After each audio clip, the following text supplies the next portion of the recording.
오늘은 사도행전 15장 1절로 11절 말씀을 가지고 차별하지 아니하셨느니라 이런 제목으로 묵상 나눔하도록 하겠습니다. 함께 봉독하겠습니다. 시작. 어떤 사람들이 유대로 내려와서 형제들을 가르치되 너희가 모세의 법대로 할례를 받지 아니하면 능히 구원을 받지 못하리라 하니 바울 및 바나바와 그들 사이에 적지 아니한 다툼과 변론이 일어난지라. 형제들이 이 문제에 대하여 바울과 바나바와 및 그 중에 몇 사람을 예루살렘에 있는 사도와 장로들에게 보내기로 작정하니라. 그들이 교회의 전송을 받고 베니게와 사마리아로 다니며 이방인들이 주께 돌아온 일을 말하며 형제들을 다 크게 기쁘게 하더라. 예루살렘에 이르러 교회와 사도와 장로들에게 영접을 받고 하나님이 자기들과 함께 계셔 행하신 모든 일을 말하며 바리새파 중에 어떤 믿는 사람들이 일어나 말하되 이방인에게 할례를 행하고 모세의 율법을 지키라 명하는 것이 마땅하다 하니라. 사도와 장로들이 이 일을 의논하러 모여 많은 변론이 있은 후에 베드로가 일어나 말하되 형제들아 너희도 알거니와 하나님이 이방인들로 내 입에서 복음의 말씀을 들어 믿게 하시려고 오래전부터 너희 가운데서 나를 택하시고 또 마음을 아시는 하나님이 우리에게와 같이 그들에게도 성령을 주어 증언하시고 믿음으로 그들의 마음을 깨끗게 하사 그들이나 우리나 차별하지 아니하셨느니라. 그런데 지금 너희가 어찌하여 하나님을 시험하여 우리 조상과 우리도 능히 매지 못하던 멍에를 제자들의 목에 두려느냐.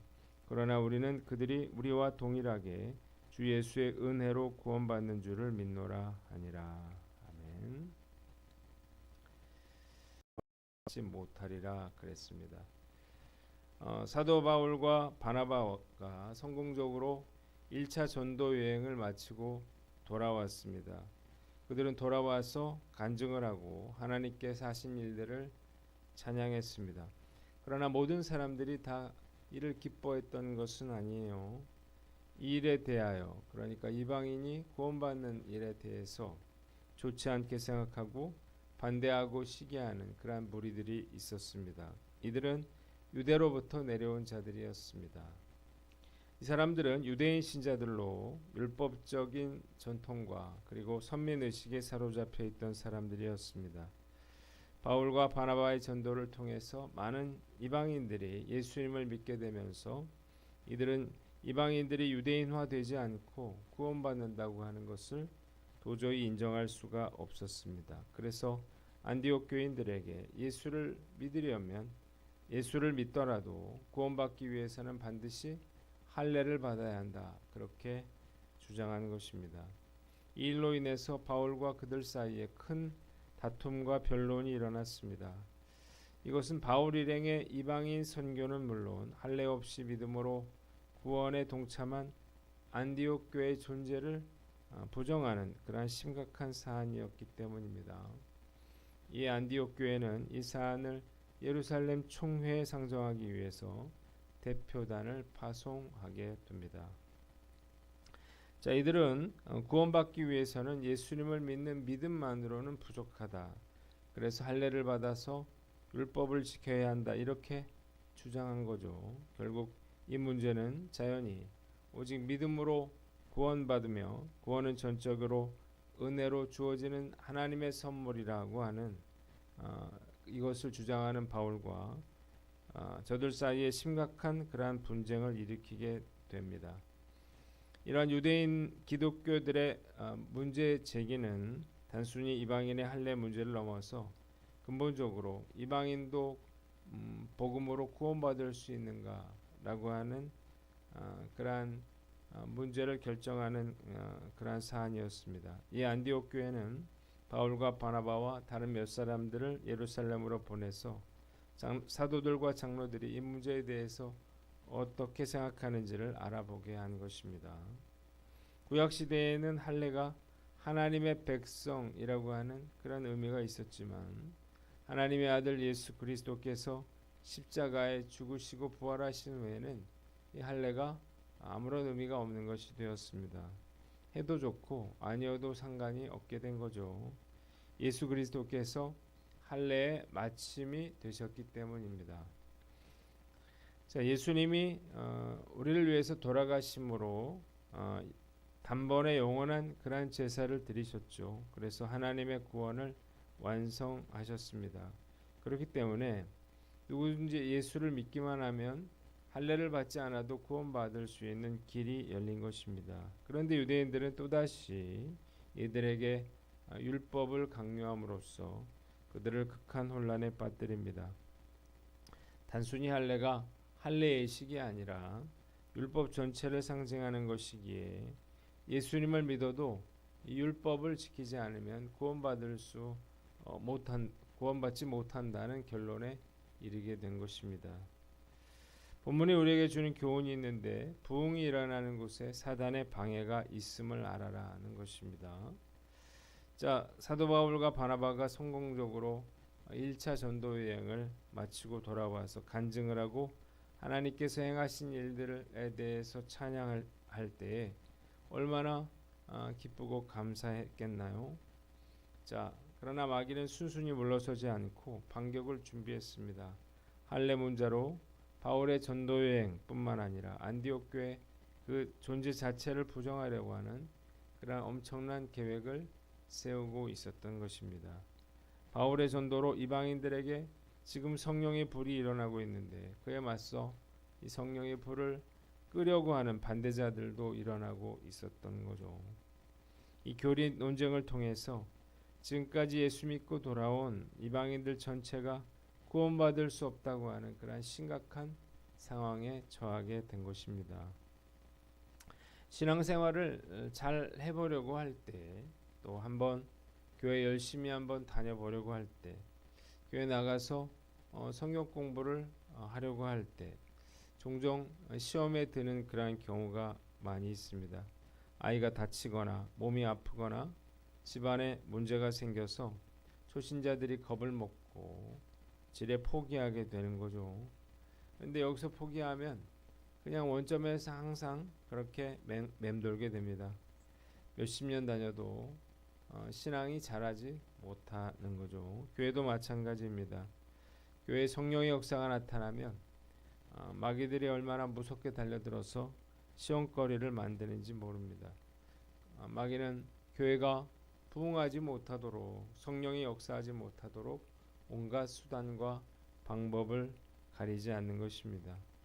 요즘 그 어느 때보다 교회에 성령의 은혜가 강력하게 임하고 있는데 사도행전의 성령의 역사를 제가 깊이 묵상하면서 도전을 많이 받았습니다. 그래서 지난주 예배 때 성도들에게 강하게 성령 충만의 은혜를 구하자 이렇게 도전했는데 그 어느 때보다 성령의 기름 부으심이 충만했던 것 같아요. 그래서 제가 지난 수요 예배 때도 성령에 관한 설교를 하고 통성 기도를 하고 안수 기도를 해드렸는데 뜨거운 그러한 눈물과 회개의 은혜가 임했습니다. 6월 30일 부흥회 때까지 열심히 성령 충만을 위한 기도를 하려고 그래요. 그런데 또 어떤 사단의 방해와 이 어려움이 있을지 두려운 마음이 듭니다. 근데 이런 마음도 마귀가 주는 생각이겠죠.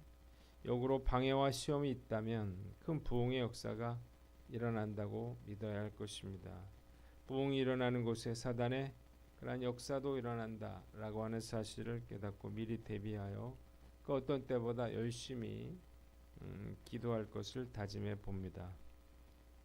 두 번째는 3절로 4절 말씀인데 4절을 봅니다. 예루살렘에 이르러 교회와 사도와 장로들에게 영접을 받고 그랬습니다. 안디옥 교회 사절단은 예루살렘으로 가는 도중에 베니게와 사마리아에 있는 성도들을 방문하여 이방 사람들이 회개한 일을 전하고 성도들과 함께 은혜를 나누고 함께 기뻐했습니다. 이후에 예루살렘에 도착한 일행들은 교회와 사도와 장로들에게 환영을 받고 그리고 1차 전도 여행을 통해서 하나님께서 행하신 일들을 보고했습니다. 자, 한번 따라해 봅시다. 고난도 하나님의 섭리 가운데 있음을 알라.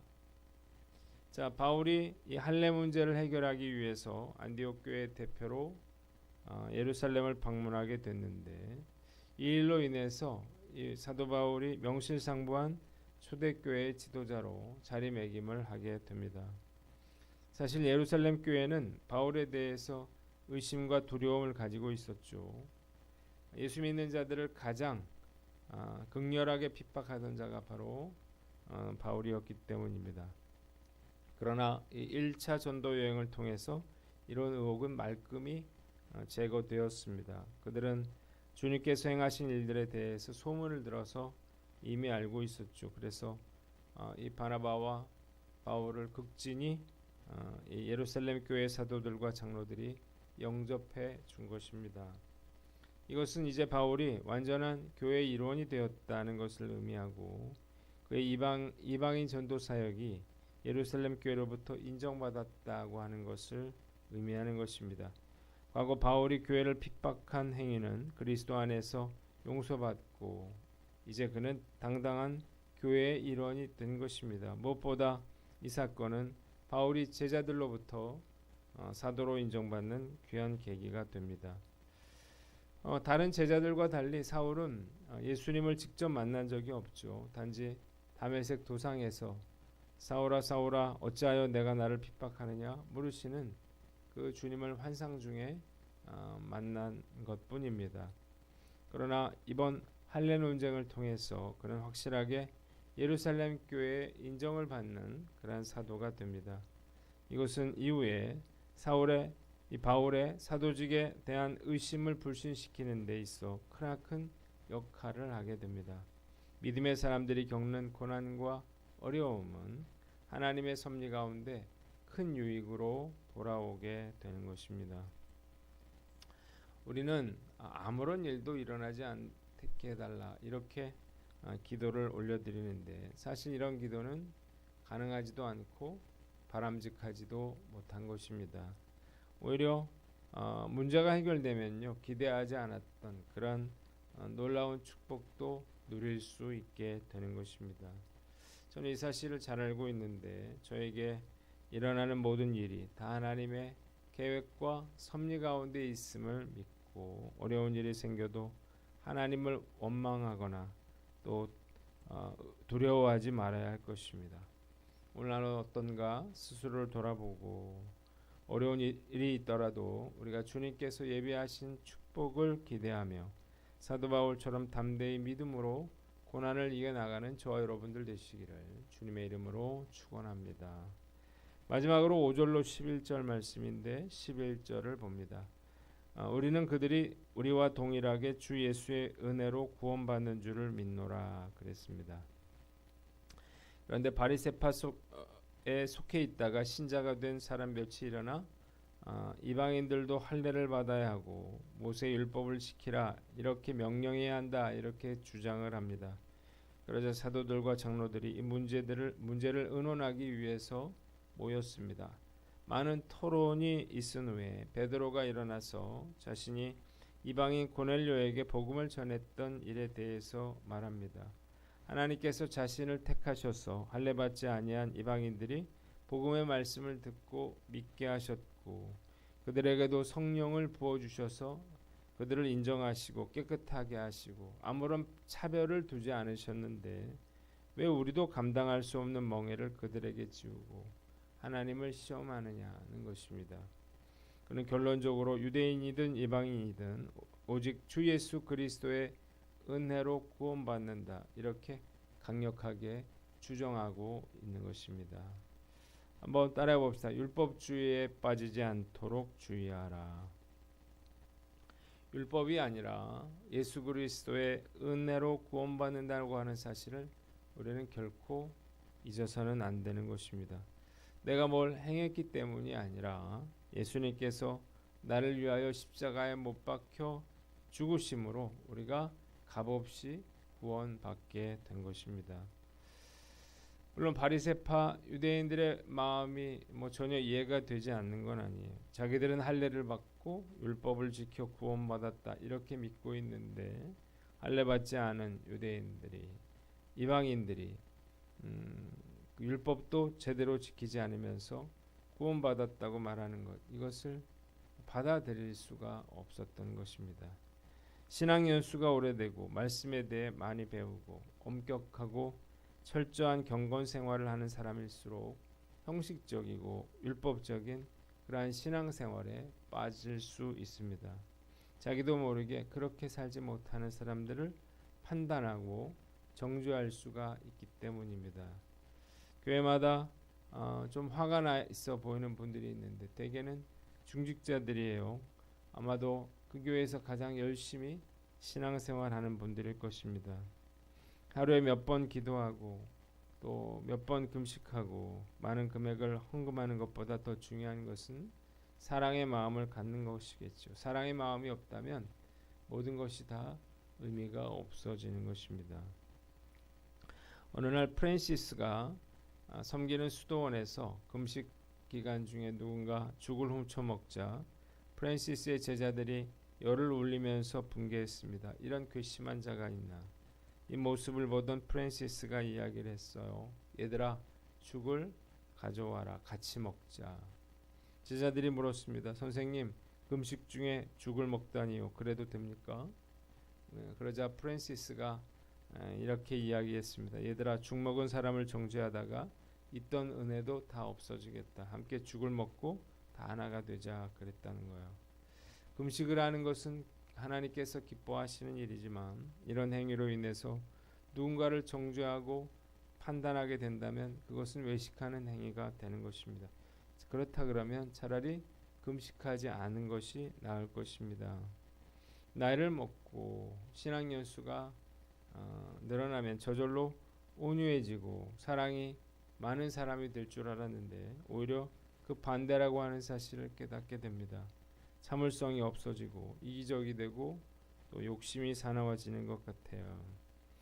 우리가 성경을 읽고 말씀을 묵상하고 기도하는 것도 다 사랑을 이루기 위함인데 오히려 그 반대의 모습이 되는 것입니다.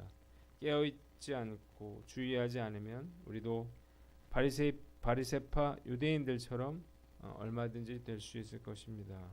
오늘 난 어떤가 스스로를 돌아보고 우리가 율법주의에 빠지지 않도록 늘 자신을 돌아보는 저와 여러분들 되시기를 주님의 이름으로 축원합니다. 기도하겠습니다. 하나님 아버지, 어떤 마귀의 공격도 믿음으로 이겨내게 하시고 율법주의에 빠지지 않게 하여 주시옵소서.